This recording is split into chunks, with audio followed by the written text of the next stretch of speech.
कभी कभी मैं सोचती हूँ कि जो लोग इंग्लिश बोलते हैं वो कितने ज़हीन होते होंगे ना। अरे, क्या आप भी ऐसे ही सोचते हैं? अगर हाँ तो इस वीडियो को एंड तक देखें क्योंकि 2022 का आगाज़ मैं करने जा रही हूँ यूज़फुल एंड अमेजिंग सेंटेंसेस के साथ। So let's begin. The first sentence is दरवाजे पर कौन है? Who is at the door? Who is at the door? मैं देखती हूँ। अगर आपको कहना हो कि कोई आपको कह रहा है कि दरवाजे पर कौन है और दूसरा बंदा कह रहा है चलो मैं देख लेता हूँ, तो इसकी इंग्लिश क्या होगी? I'll get it, I'll get it या फिर I will get it। Alright, I will को मैंने यहाँ पर कंबाइन करके लिखा हुआ है, तो यहाँ पर I'll होगा या फिर आप I will भी यूज़ कर सकते हैं। Let's move to the second one. मेरा इससे कोई लेना देना नहीं है। I have nothing to do with this, I have nothing to do with this। कोशिश करें कि साथ साथ प्रोनाउंस करें ताकि आपकी प्रोनाउंसिएशन जो है वो अच्छी हो। ये मकान किराए के लिए खाली है। This house is to let, this house is to let. मैं टेंशन में हूँ। I am feeling tense, I am feeling tense. मैं सारी रात जागती रही। I stayed up all night long, I stayed up all night long। तुम अभी तक जाग रही हो। You are still awake, you are still awake। Still हम जब यूज़ करते हैं, ये बात आप माइंड में रखिएगा, Still हम तब यूज़ करेंगे कोई काम आपने पहले स्टार्ट किया हो और वो काम अभी तक चल रहा हो। ऑलराइट, तो इसकी जो मीनिंग निकलती है वो निकलती है अभी तक। सो इसकी इंग्लिश क्या होगी? स्टिल। जागने को हम बोलते हैं awake, so you are still awake.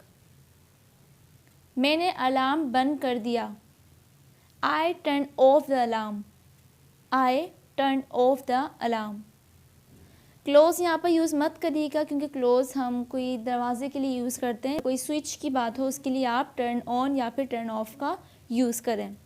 So I turn off the alarm. मुझे रात को नींद नहीं आई। I could not sleep at night, I could not sleep at night. मेरा कुछ खाने को दिल कर रहा है। I feel like eating something, I feel like eating something. सामने देखो, लुक अहेड, लुक अहेड। तुम किसका इंतज़ार कर रहे हो? Whom are you waiting for? Whom are you waiting for? जब भी आप इंतज़ार करना यानी वेट का जब आप यूज़ करेंगे तो इसके साथ आप हमेशा फॉर यूज़ करेंगे। ऑलराइट, सो जब भी वेट का यूज़ करें तो उसके साथ फॉर लाजमी आए।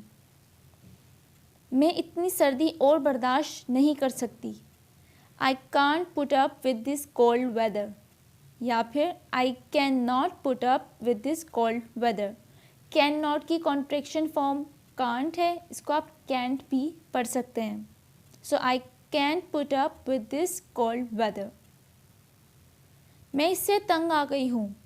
आई am fed up with it, I am fed up with it. क्या आप मुझे यहाँ छोड़ सकते हैं? Could you drop me off here please, could you drop me off here please. वहाँ मौसम कैसा है? How is the weather like there, how is the weather like there. तुम्हें इसका जवाब देना होगा। You shall be accountable for it, you shall be accountable for it. आहिस्ता चलो, ऐसा ना हो कि गिर जाओ। Walk slowly lest you should fall, walk slowly lest you should fall. वो तुम्हारी क्या लगती है? ये तो बहुत ही ज़्यादा कॉमन सेंटेंस है और अक्सर लोग इसमें कंफ्यूज होते हैं इसको पढ़ने में, इसको ट्रांसलेट करने में। तो इसकी इंग्लिश क्या होगी? Who is she to you, who is she to you. अगर एक लड़की के बारे में बात कर रहे हैं तो हम शी यूज़ करेंगे। अगर एक लड़के के बारे में बात कर रहे हैं तो ऑब्वियसली हम ही यूज़ करेंगे, जैसे कि who is he to you. तुम खुद को समझती क्या हो? Who do you think you are, who do you think you are. जो हो गया सो हो गया। What's done is done, what's done is done.